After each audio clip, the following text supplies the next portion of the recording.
Hello everyone. आज हम start कर रहे हैं क्लास 10th की हिंदी की वर्कशीट नंबर आपकी 59।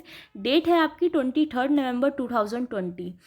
आज की जो आपकी वर्कशीट है वो आपकी पाठ्य पुस्तक कृतिका भाग 2 से ली गई है। उसका चैप्टर है आपका माता का आंचल, फर्स्ट चैप्टर, जिसमें जो हमारे राइटर हैं वो अपने बचपन की जो भी उनकी यादें होती हैं, जो भी उनका स्मरण होता है, स्मृति होती है, उसके बारे में लिखते हुए बताते हैं।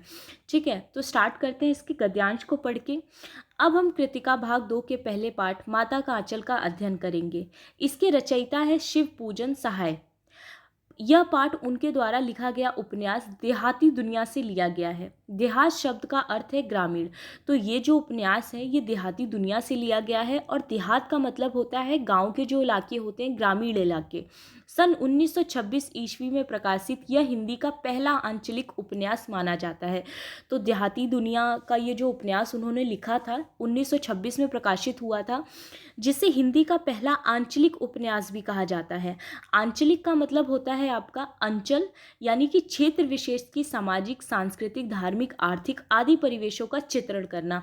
किसी क्षेत्र की सामाजिकता के बारे में, वहाँ की संस्कृति के बारे में, वहाँ के धार्मिक, आर्थिक, इन सारे परिवेशों का चित्रण करना हमारा आंचलिक कहलाता है। हिंदी साहित्य में स्मरण शिल्प में लिखा गया यह पहला उपन्यास माना जाता है। स्मरण शिल्प कहने का तात्पर्य है अपनी स्मृति अथवा याददाश्त पर आधारित घटनाक्रमों के आधार पर लिखा गया। यानी आपकी जो किसी घटना को लेकर याद होती है, उसके बारे में जब आप लिखते हैं तो वो स्मरण शिल्प होता है। इस पाठ में ग्रामीण अंचल और उसके चरित्रों का एक अनोखा चित्र प्रस्तुत किया गया है। बालकों के खेल, कौतूहल, माँ की ममता, पिता का दुलार, लोकगीत आदि का प्रसंग इसमें बहुत ही जीवंत रूप से प्रस्तुत किया गया है। तो पाठ में राइटर ने बच्चों की बदमाशियाँ, उनके द्वारा खेले गए खेल, इसके अलावा माता की ममता, पिता का दुलार, वहाँ पे गाए जाने वाले लोकगीत, इन सभी चीज़ों का जीवंत रूप से वर्णन किया है। इस पाठ में बाल मनोभावों, यानी कि जो बालक के मन के भाव होते हैं, उसकी अभिव्यक्ति के साथ साथ तत्कालीन समाज के पारिवारिक परिवेश का सजीव और रोचक चित्रण किया गया है। ठीक है, प्रस्तुत पाठ में एक बालक, जिसे पिताजी प्यार से भोलानाथ कहते हैं, तो जो हमारा पाठ है उसमें एक बच्चा होता है जिसके पिता उसको भोलानाथ कहते हैं, लेकिन उसका वास्तविक नाम तारकेश्वर नाथ होता है। ठीक है, ने अपने बचपन की कुछ स्मरणों का उल्लेख करते हुए माता पिता और उनके स्नेह से सिंचित बचपन का वर्णन किया है। तो राइटर इसमें अपने जो भी अनुभव होते हैं, अपने माता पिता से जो भी उन्हें प्यार, जो भी स्नेह मिला होता है, उसके बारे में वो अपने पूरे बचपन का वर्णन करते हैं। इससे ही संबंधित आपके 5 क्वेश्चन आंसर दिए गए हैं, एक एक करके हम उससे देख लेते हैं। फर्स्ट क्वेश्चन है आपका, माता का आंचल पाठ कहाँ से लिया गया है और उसकी क्या विशेषता है।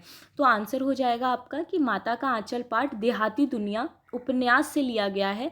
देहाती दुनिया को हिंदी का पहला आंचलिक उपन्यास माना जाता है। ठीक है, तो ये चैप्टर आपका देहाती दुनिया उपन्यास से लिया गया है और ये पहला आंचलिक उपन्यास था।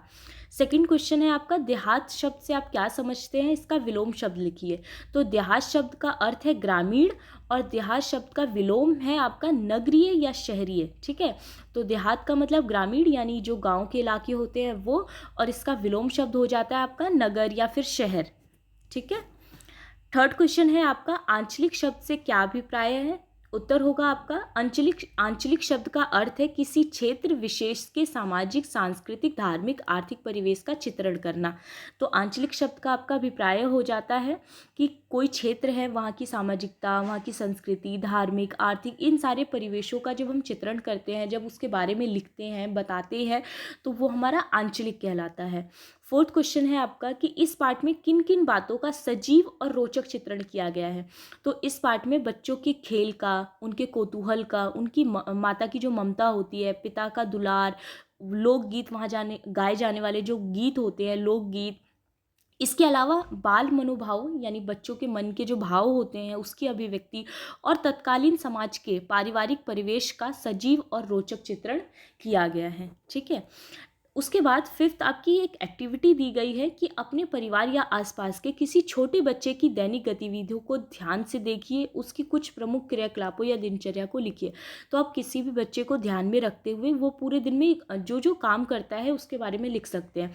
जैसे कि छोटे बच्चों का ध्यान खेल कूद और टीवी में ज़्यादा लगता है, आजकल फ़ोन में भी बहुत लगता है। बच्चों को घूमना अच्छा लगता है, इधर उधर जाना। इसके अलावा वो बहुत शरारत करते हैं, घर की विभिन्न वस्तुओं के साथ खेलते हैं, उन्हें अच्छा लगता है अलग अलग चीज़ों को तोड़ना फोड़ना, उसके साथ खेलना, जो छोटे छोटे बच्चे होते हैं। ठीक है।